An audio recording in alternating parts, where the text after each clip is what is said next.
Thank you for enrolling in the Ingersoll Rand Fastening Basics Overview.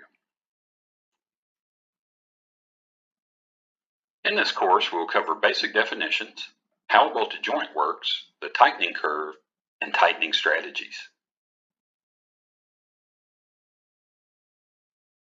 So what is a threaded fastener? A threaded fastener is a discrete piece of hardware that has internal or external screw thread. The simplest example of this is a bolt and a nut. So why do we use threaded fasteners? First, we must think about the alternatives.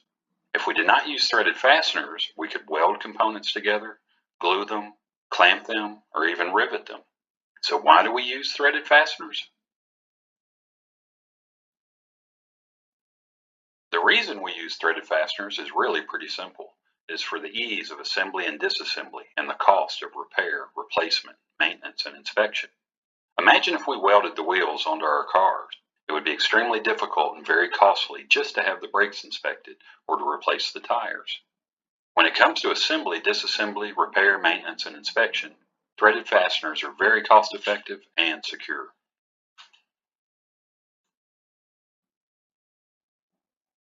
So what is a bolted joint? A bolted joint is two or more components joined together by one or more threaded fasteners. Like the threaded fastener, this is a very common design element with many variations and variables in both components and process. The bolted joint's purpose, component materials, fastener type, and joint rate are all variables that affect how a successful tightening is achieved. There are many other factors that influence the tightening process, like operators, tools, lubrication, hole alignment, and speed, to name a few. Understanding some of the basic concepts presented in this course will go a long way in helping you achieve a successful controlled tightening.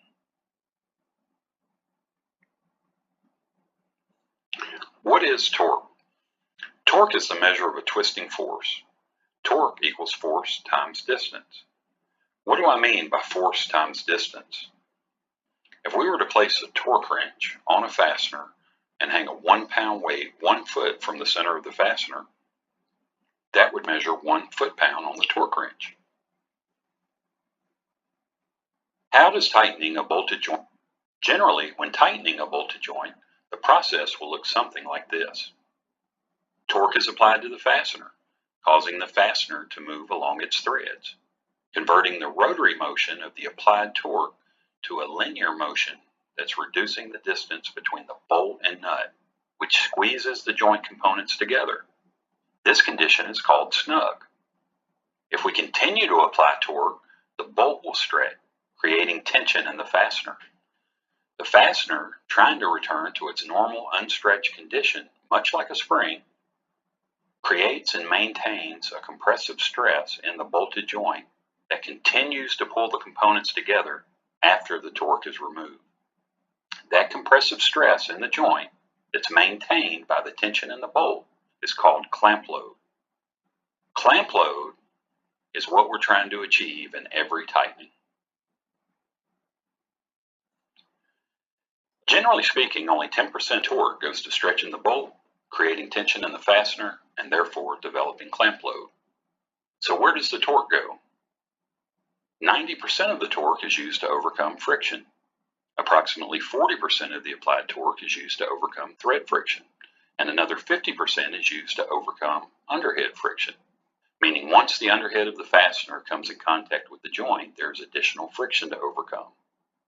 The remaining 10% of the applied torque is then used to stretch the bolt, create tension, and therefore developing clamp load.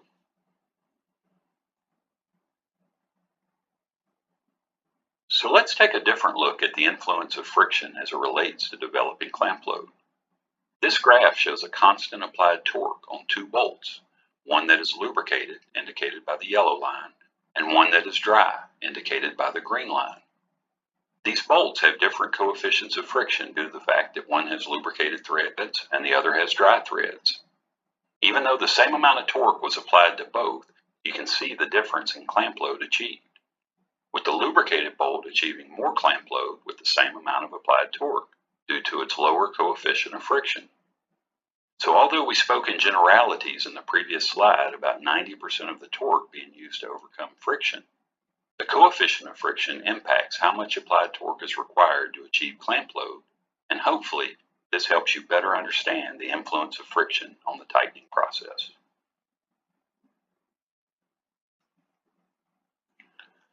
What is angle? For today's purpose related to fastening basics, angle is the measured degree of fastener rotation.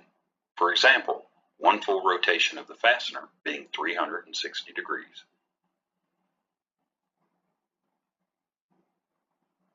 Let's cover one more term that we need to understand in order to program torque strategies effectively: joint rate. ISO 5393 is a standard that defines joint rate, and for the users of threaded fasteners, offers them a method for evaluating and specifying the performance of assembly tools, and allows the manufacturers of power tools to offer products under correlated specifications. So what is joint rate?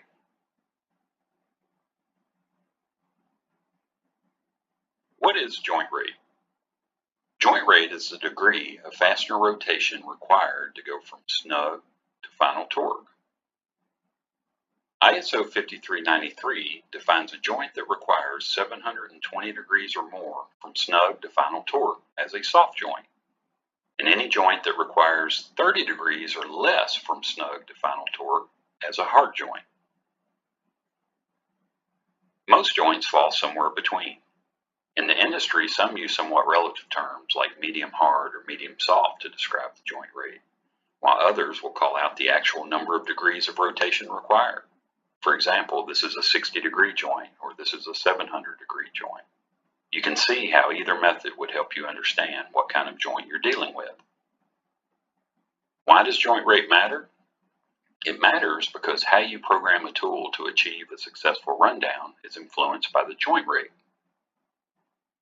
For example, installing a spark plug is an example of a hard joint. From snug to final torque, they take very little rotation, and speed control is critical. Why is speed control critical on a hard joint? Well, it's because of inertia. The sudden hard stop of a relatively hard joint is similar to driving down a road at 50 miles an hour, then hitting a tree. The car stops, but due to inertia, you continue forward. The tool you're using to assemble this joint has rotating components that create inertia. When the bitter socket comes to a sudden stop, the inertia applies force, and in some cases may cause you to overshoot the programmed target torque. And that is why speed control can be critical for hard joint. The inertia can easily be mitigated with the use of a speed shift down during the rundown. A correctly timed shift down uses inertia to help complete the rundown, which prevents overshoot and minimizes torque reaction. Think about this shift down like you're driving your car as you come up fast on a four-way stop. If you slam on your brakes too late, you slide into the intersection.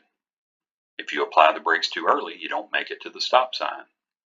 But if you apply them at just the right time, you come to a controlled stop right at the stop sign. I hope the analogy helps you understand that if you shift down late, you overshoot your target torque. If you shift down on time, you get a controlled, accurate tightening with less torque reaction.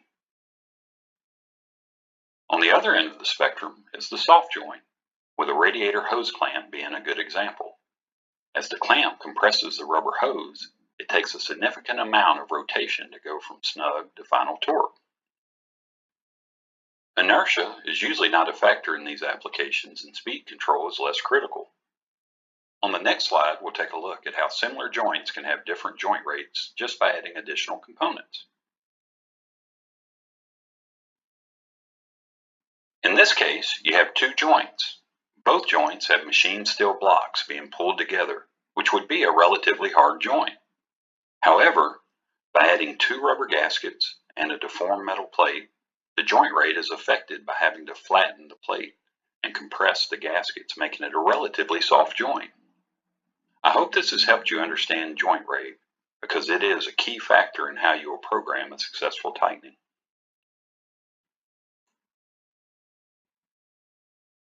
Now we'll take a look at the tightening curve. On this graph, the vertical blue line indicates torque, and the bottom horizontal line indicates angle.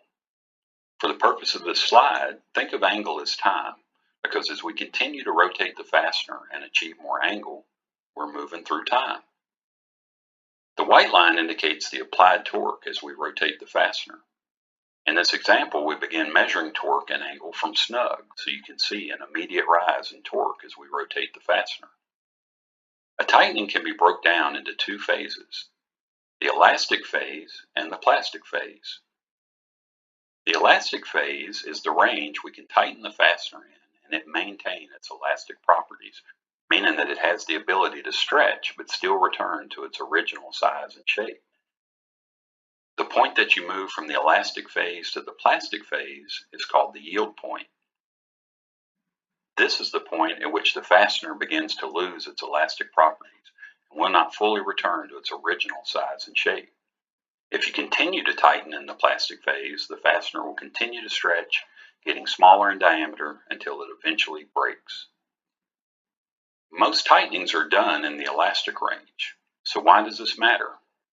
Well, if you've ever wondered how an engineer comes up with the prescribed amount of torque to apply to a given fastener to achieve clamp load, this is where it starts. Let's say the customer is using a 3/8 24 socket head cap screw of a given grade and wants to achieve clamp load. The engineer has access to reference material that will provide the proof load. The proof load is generally 85 to 95% of the yield point, or the point at which the fastener loses its elastic properties. Typical clamp load is generally achieved at 75% of the proof load. So with a couple of calculations, taking the coefficient of friction into consideration, the engineer can prescribe a torque range that will develop clamp load and maintain the compressive stress within the joint once the torque is removed. So now that we know what a threaded fastener is, why we use them, and what has to happen to achieve clamp load using applied torque, let's take a look at basic tightening strategies. The most commonly used strategy is torque with angle monitoring. This strategy is used to achieve a specific target torque while also measuring angle from a programmed threshold torque value. In many cases, angle is measured from snug. With this strategy, both the torque and angle have user-defined high and low limits, and in order for the tightening to pass, both torque and angle must be within the prescribed high and low limits. So why do we care about angle? The reason we care about angle and measure it to ensure it's within the prescribed limits is called error proofing. Error proofing is the implementation of fail-safe mechanisms that prevent the process from producing defects. There is a Japanese term used in the industry called pokio, which means to avoid inadvertent errors. Using a torque with angle monitoring strategy, we can detect the absence of a washer, cross threads, a blind hole, or misaligned parts.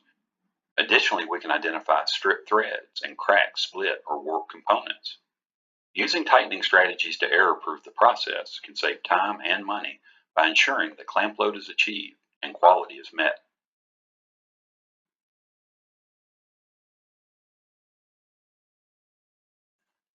Another tightening strategy I would like to go over is the prevailing torque strategy.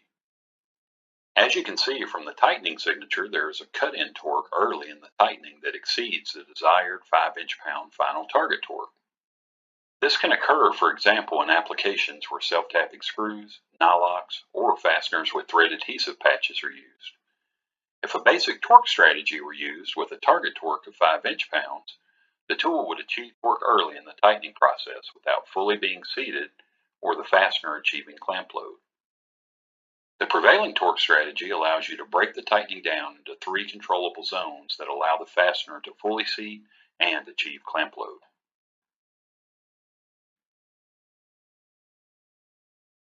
Those 3 zones are cut-in, prevailing, and final torque. Another way to think about this is an angle step, another angle step, and then the final torque step. This will allow you to push through the high cut-in torque, then ensure you are within the high and low torque limits for the prevailing zone.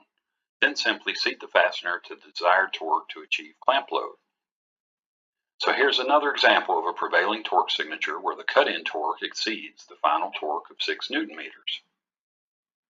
When programming this strategy, you would prescribe the degrees of rotation and maximum allowable torque for the cut-in zone. For this example, we want to go to 720 degrees and allow a max torque of 10 Newton meters. You would then prescribe the degrees of rotation with a high and low torque limit for the prevailing zone, which would be 540 degrees with a high torque limit of 2 Newton meters and a low of 1 Newton meter. Then program the final target torque of 5.8 Newton meters with high and low limits, allowing you to have a fully seated fastener that achieves clamp load.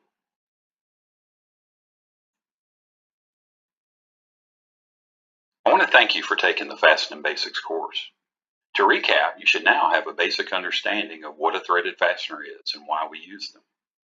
That we apply torque to a bolted joint to create clamp load that holds the joint together after the torque is removed. The influence of friction in achieving clamp load. That joints have a varying joint rate that influence your strategy for successful tightening. How to interpret a tightening curve. And that we can use different tightening strategies to both error-proof the process and achieve clamp load. I hope you found this course helpful in better understanding the basics of fastening. Understanding what your customer is trying to achieve during the fastening process should help you help them. Good selling.